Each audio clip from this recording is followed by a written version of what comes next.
नमस्कार, मी ओटी गुरुजी.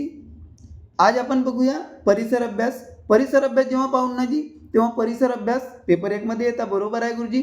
जेव्हा तुम्ही हा पूर्णच्या पूर्ण व्हिडिओ पाहाल गुरुजी की हां मास्तरीनबाई, तेव्हा तुम्हाला हा जो परिसर अभ्यास आहे याच्याविषयीची भीती निघूनच जाईल. तर आपण काय करूया, आपल्या जे काही प्रश्न आहेत त्या प्रश्नांना सुरुवात करूया. तुम्हाला फक्त एकच विनंती आहे जी, की जर तुम्ही हा व्हिडिओ कुठं बघत असाल, मोबाईलवर बघत असाल, तर मोबाईलची स्क्रीन तुम्ही काय करायचं, आडवा करायचा.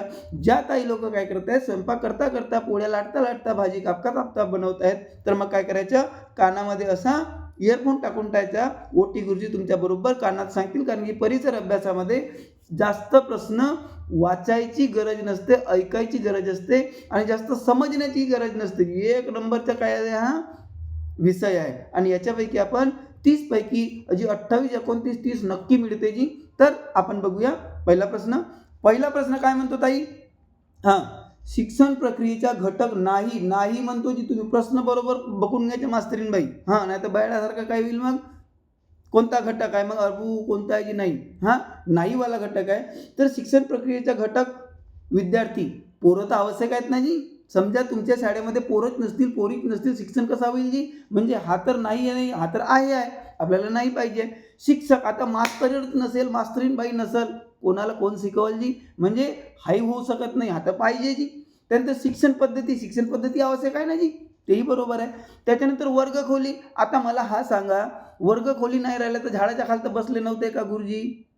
पोरं बसले नव्हते का झाडाच्या खालती? बरोबर आहे की नाही? कोठ्यामध्येही बसले होते. बरोबर आहे की नाही? कुठेही शिक्षण होऊ शकते. आता तर शिकवण्यासाठी आपण काय करतो, क्षेत्रभेट देतो जी आपण. बरोबर आहे की नाही? म्हणजे कोणता आवश्यक घटक नाही याच्यापैकी वर्गखोली हा काय होईल, याच्या बरोबर उत्तर होईल. म्हणजे 4 नंबरला तुम्ही टिक करून घ्यायचा. काय करून घ्यायचा? टिक. टिक केल्यानं होते का गुरुजी? टिक केल्यानं नाही होत. गोला करावा लागतो की असा काळ्या किंवा निळ्या पेननी. बॉल पेन पाहिजे. हां. जेल पेन नाही पाहिजे, नाही तर जेलमध्ये जाल. हां, मी तसंच म्हणलो. ठीक आहे. दुसऱ्या नंबरचा आपण प्रश्न बघूया. कोणत्या शिक्षण पद्धतीत गुत्ते पद्धत वापरली जाते? आता गुत्ते पद्धत कुठं वापरली जाते? डाल्टनमध्ये वापरली जाते का? बेसिकमध्ये वापरली जाते का? मॉन्टेसरीमध्ये वापरली जाते की किंवा वरील सर्वमध्ये? तर गुत्ते पद्धती पाठ करून टाकायच्या ताई.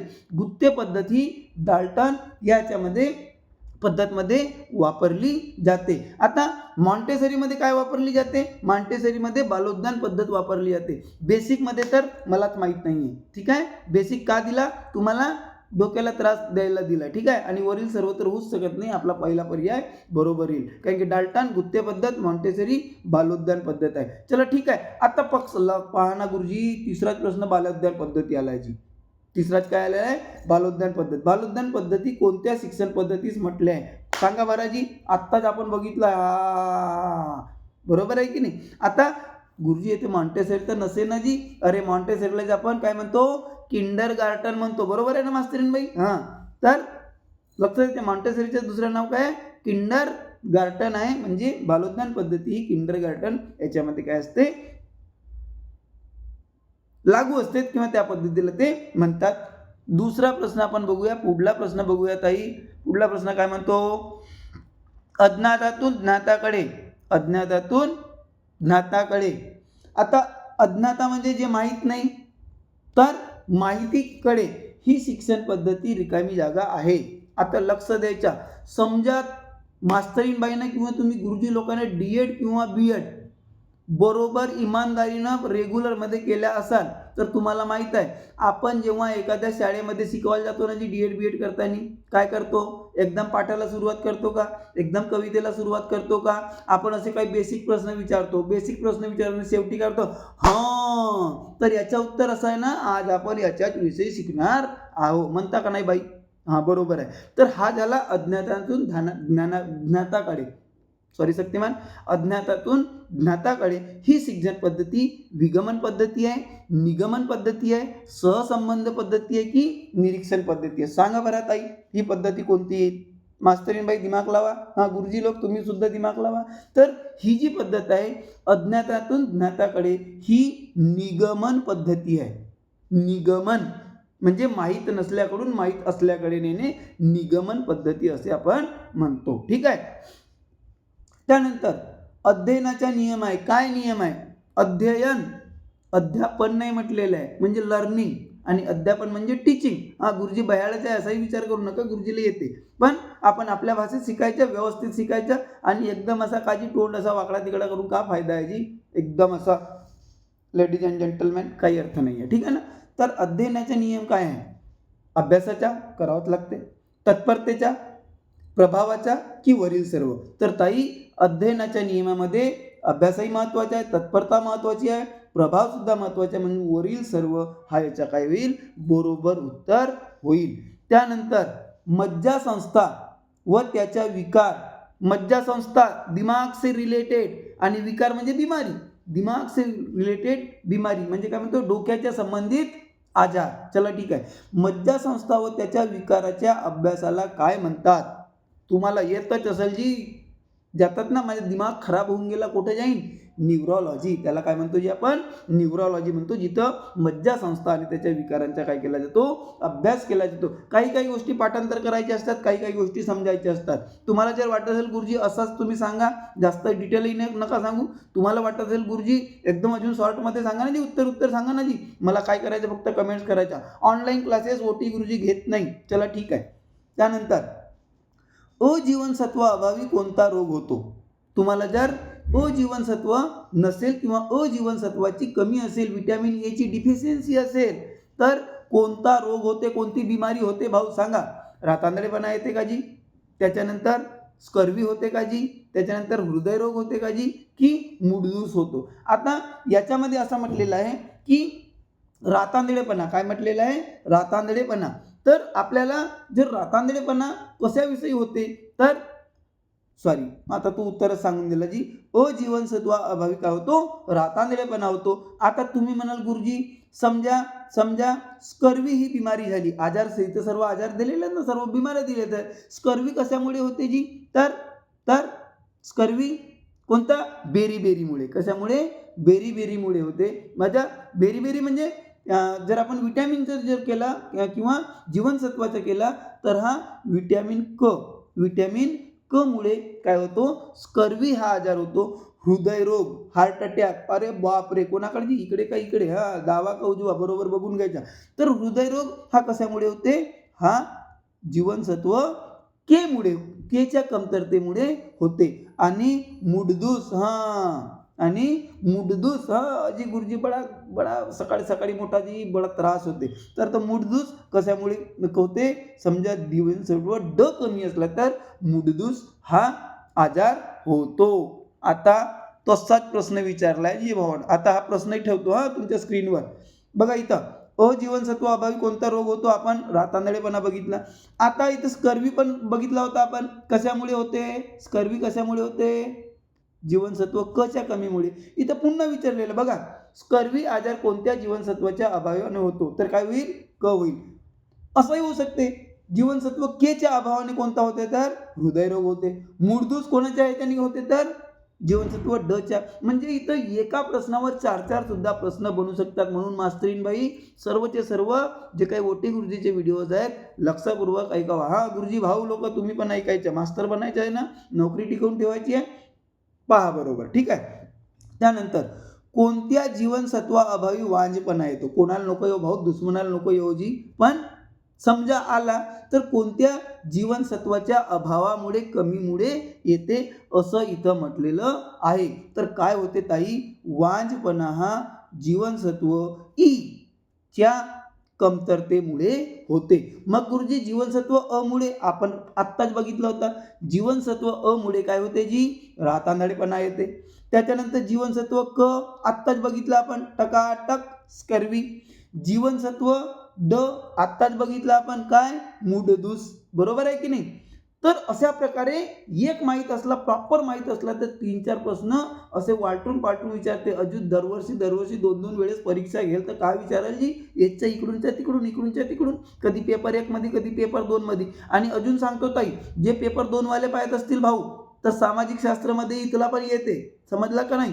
नाही तर बस तुम्ही म्हणाल आम्ही तर 2 वाले होऊ, आम्हाला कोणती गरज आहे, नाही, गरज संपली आहे.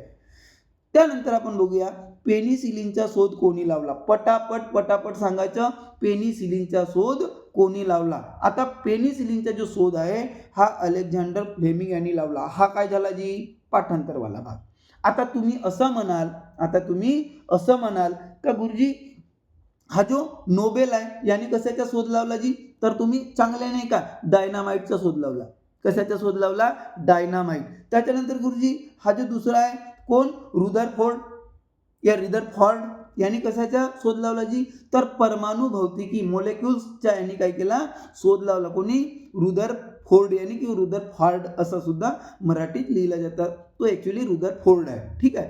त्याच्यानंतर लुई पाश्चर यांनी तर बडा एक नंबरचा शोध लावला जी, तुम्हालाही मालूम असेल का जी, लसीकरण. कोणती लसीकरण? तो एक कुत्रा लावला नाही, कुत्रा चावला तर, म्हणजे रॅबिसची जी काही लसीकरण आहे कुत्रा चावल्यावर जे होते त्याचा शोध कोणी लावला? लुई पाश्चर यांनी लावला. बया डेंगज गुरुजी आहे असं नाही होत, गुरुजीलाही समजते. पण आपण काय करूया, सर्व प्रश्न बघूया. चला ठीक आहे ताई. त्यानंतर महाराष्ट्राचा राज्य प्राणी कोणता? गुरुजी वाघ आहे जी. अरे बयाळ्या, वाघ हा भारताचा आहे, राष्ट्रीय आहे, तो राष्ट्रीय प्राणी आहे. आपल्याला काय विचारलं आहे? राज्य प्राणी. तो कुठला? महाराष्ट्राचा. आपण महाराष्ट्रात राहतो ना जी, म्हणूनच तर टीईटी देतो जी भाऊ, बरोबर आहे की नाही? तर म्हणजे महाराष्ट्राची टीईटी देतो. ठीक आहे. तर महाराष्ट्राचा राज्य प्राणी हा शेकरू आहे. काय आहे जी? शेकरू आहे. पाठ करून टाका ताई. गुरुजी आम्हाला मालूम होता तर अगोदर सांगायचं ना. चला ठीक आहे. हो सकते काही भाऊ लोकांना मालूम नसेल तर महाराष्ट्राचे राज्य प्राणी काय आहे? शेकरू आहे. ठीक आहे. त्यानंतर महाराष्ट्रात खालीलपैकी कोणत्या ठिकाणी उपग्रह दळणवळण केंद्र आहे? उपग्रह दळणवळण केंद्र कुठं आहे? आर्वी मध्ये आहे. पाठ करून टाकायचं ताई. कोणत्या ठिकाणी आहे?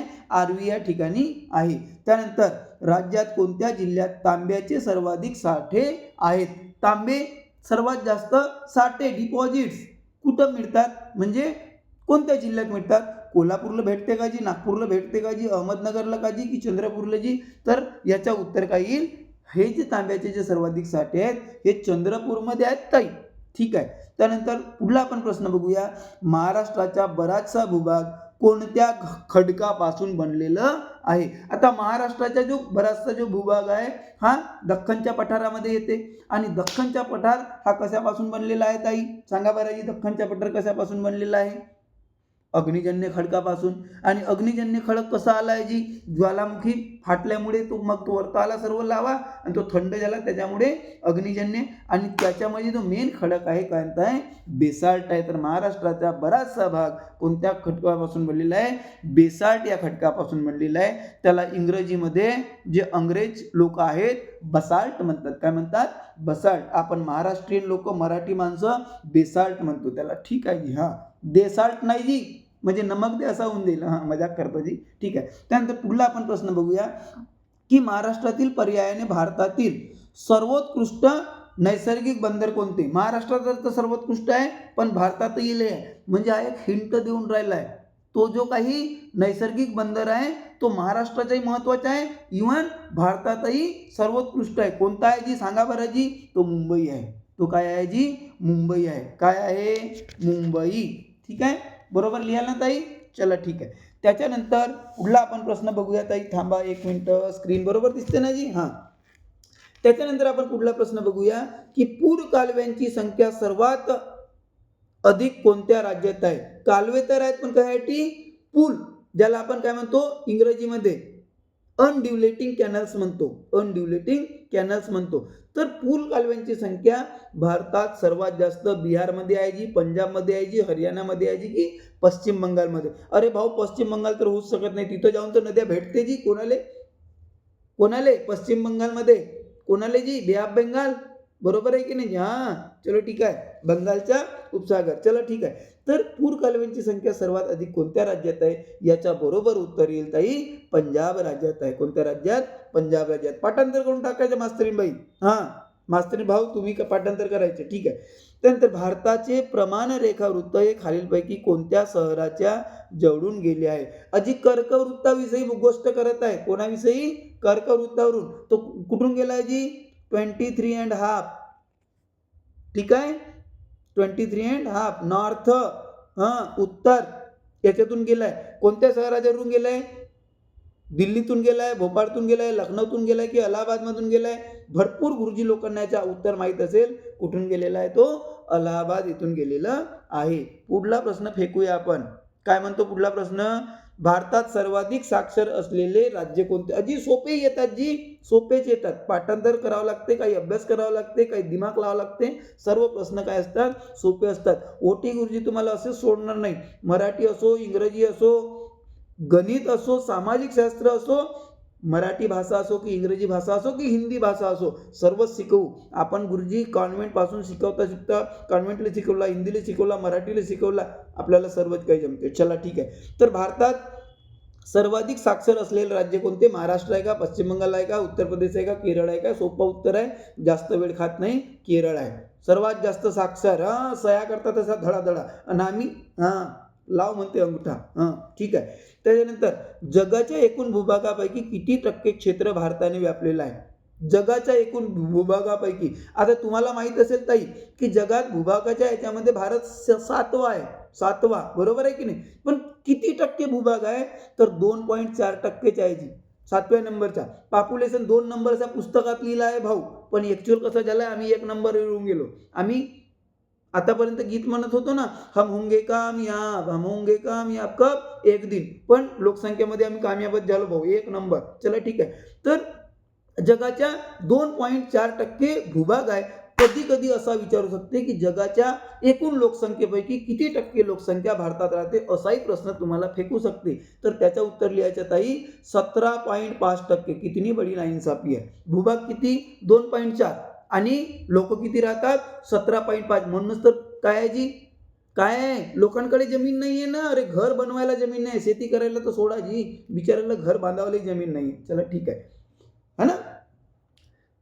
तर त्याच्यानंतर आपण पुढला प्रश्न बघूया की अरवली पर्वतात, अरवली अरावली पण म्हणतो आपण, ठीक आहे. तर अरवली पर्वतात सर्वाधिक उंचीचे शिखर कोणते आहे? अरवली पर्वतामध्ये गुरु शिखर आहे भाऊ. अरवली पर्वतात गुरु शिखर आहे. आणि केटू हा हिमालयामध्ये आहे. केटू कुठं आहे? हिमालयामध्ये आहे. ठीक आहे. बाकी माकुर्णी, धुपगड मला काही मालूम नाही भाऊ. ठीक आहे. त्याच्यानंतर शिवनेरी किल्ल्यावर रिकामी जागा देवीचे मंदिर आहे. कोणत्या देवीचे मंदिर आहे? विठाई देवीचे मंदिर आहे, शिवाई देवीचे मंदिर आहे, तुळजाईचे मंदिर आहे की येडाईचे मंदिर आहे? येडापीठाचे येडाई या तो होणार नाही, येडाई. ठीक आहे. तर कोणत्या देवीचे मंदिर आहे? तर ते शिवाई या देवीचे शिवनेरी किल्ल्यावर मंदिर आहे. म्हणूनच त्या किल्ल्याला शिवनेरी असंही नाव दिला गेला असेल. चला ठीक आहे. त्यानंतर सईबाई ही कोणाच्या घराण्यातील मुलगी होत्या? बरोबर आहे जी, आपण इज्जत देतो ना. ठीक आहे. आपण असं आपल्यासारखं सामान्य असतं तर होती असं म्हटलं, तर सईबाई आपण काय करतो? मान सन्मान. ठीक आहे. तर सईबाई ही कोणाच्या घराण्यातील मुलगी होत्या? जावडीचे मोरे, त्यानंतर मुधडचे घोरकडे की सिंदखेडचे जाधव की फलटणचे निंबाळकर? तर सईबाई ह्या फलटणचे निंबाळकर या घराण्यातील मुलगी होत्या. आता इथं लाईन कोणा मारलं जी? मीच मारलो असेल ना. लाईन कोणा मारला असेल? मीच मारलो असेल. चला ठीक आहे. सरले का नाही ना जी? 150 पाहिजे ना जी? आला. ठीक आहे. त्यानंतर आपण पुढला प्रश्न बघूया. पुढला प्रश्न दिसते का जी? ठीक आहे. तर पुढला प्रश्न काय म्हणते? शिवरायांचा विवाह खालीलपैकी कोठे झाला? कोणाशी झाला नाही, कोठे झाला? ठिकाण सांगा. म्हणजे कोणत्या गडावर झाला? रायगडावर झाला, लाल महालावर झाला, राजगडावर झाला की पुरंदर येथे झाला? तर याचे उत्तर जे काही शिवरायांचा विवाह, शिवाजी महाराजांचा विवाह लाल महल येथे झाला. लाल महाल. ठीक आहे. त्याच्यानंतर शहाजी राजे कोणत्या भाषेचे पंडित होते? फक्त तलवारच चालवत नव्हते बापू, त्यांना डोक्यावालेही होते, है ना. आणि तेव्हाच तर म्हणतो आपण काय? शुद्ध बीजापोटी फळे रसाळ गोमती, शहाजी राजे तसे शिवाजी राजे. तर कोणत्या भाषेचे पंडित होते? शहाजी राजे संस्कृत भाषेचे पंडित होते. त्यानंतर कोंढाण्याचे सुभेदार खालीलपैकी कोण होते? कोंढाण्याचे बाळकृष्ण हनुमंते मुजुमदार होते, दादोजी कोंडदे होते, सोनोपंत डबीर होते की सामराज नीलकंठ पेशवे होते? तर याचा उत्तर आहे दादोजी कोंडदेव हे कोंढाण्याचे सुभेदार होते. त्यानंतर पुढला प्रश्न आहे ताई, वस्तूंच्या देवाणघेवाणीला काय म्हणतो आपण? वस्तूंची देवाणघेवाणीला काय म्हणतो? त्याला मालमत्ता म्हणतो का? नाही गुरुजी. व्यापार म्हणतो का? म्हणू शकतो गुरुजी. उत्पादन म्हणतो का? नाही जी. देवाण आणि घेवाणला कोणतं उत्पादन? यापैकी नाही तर होऊच शकत नाही. त्याचं उत्तर काय असेल बरोबर ताई? व्यापार असेल. गुरुजी पाहता का नाही का? बस तंबाखू खात बसले इकडे तिकडे. ठीक आहे. त्यानंतर पुढला प्रश्न आपण बघूया की माणसाला रिकामी जागा आईसारखी वाटू लागली. माणसाला रिकामी जागा आईसारखी वाटू लागली. कोण? गाय, जमीन, देवता की यापैकी नाही. आता गाय हमारी माता है, हमको कुछ नहीं आता है, या गाय हमारी माता है, हमको सब कुछ आता है, सर्व लोक म्हणतील का जी? नाही. बघा, आता मी कोणत्या धर्माविषयी बोलत नाही, पण गाय ही हिंदूंसाठी माता आहे, आई आहे. पण इतर जे धर्मी आहेत ते माता मानत नाही. गायीचे तर मांस खातात नाही जी, बरोबर आहे की नाही? तर हा सर्वांसाठी लागू होत नाही. जमीन, आता आम्ही भारतात राहतो तर भारत माता म्हणतो, पाकिस्तानवाले पाकिस्तानला पाकिस्तान माता म्हणत असतील, तर माणसाला जमीन ही आईसारखी वाटू लागली. देवता सर्वांनाच आईसारखी वाटेल, होऊ शकत नाही, यापैकी नाही. तर प्रश्नच नाही, म्हणजे जमीन याच्या बरोबर उत्तर येईल. त्यानंतर माणसाला प्रथम रिकामी जागा हा धातू सापडला. कोणता सापडला जी? चांदी सापडला, सोने सापडला, तांबे सापडला की लोखंड? तर त्याचं उत्तर काय येईल? तांबे. भाऊ, तुम्हाला जर वाटत असेल गुरुजी काय करतात, चांगले शिकवतात, असं लाईक करत जा जी, आणि आपल्या दुसऱ्या मास्तरीन बाईले, मास्तर भाऊले पाठवत जा. चला ठीक आहे, आम्हाला चांगला वाटेल. त्यानंतर शेवटचाच प्रश्न आहे का जी? नाही, शेवटून दुसरा आहे. तांब्याला खूप तापवल्यावर तांब्याला आकार देणे अवघड होते, स्थैर्य येते, कठीण होते की सोपे होते? अरे भाऊ, सोपा करावा लागतासाठीच तर तापवतो ना, जे आपण गरम करतो ना त्याला, तर याचा काय होईल उत्तर? सोपे होते. त्यानंतर तांबे व कथील यांच्या मिश्र धातूला काय म्हणतात? तांबे आणि कथील समजा आपण मिक्स केला तर पितळ म्हणतात. काय म्हणतात त्याला? पितळ म्हणतात. तुम्ही सध्या दररोजचे व्हिडिओ आम्ही पोस्ट करतो, दररोज बघत राहा. समजा जर नवीन असाल तर तुम्ही सबस्क्राईब करून टाका, बेल आयकॉनला प्रेस करा, तर काय होईल? नवीन गोटी गुरुजीचे व्हिडिओ तुमच्यापर्यंत येत राहतील. सध्या इथेच थांबतो. नमस्कार.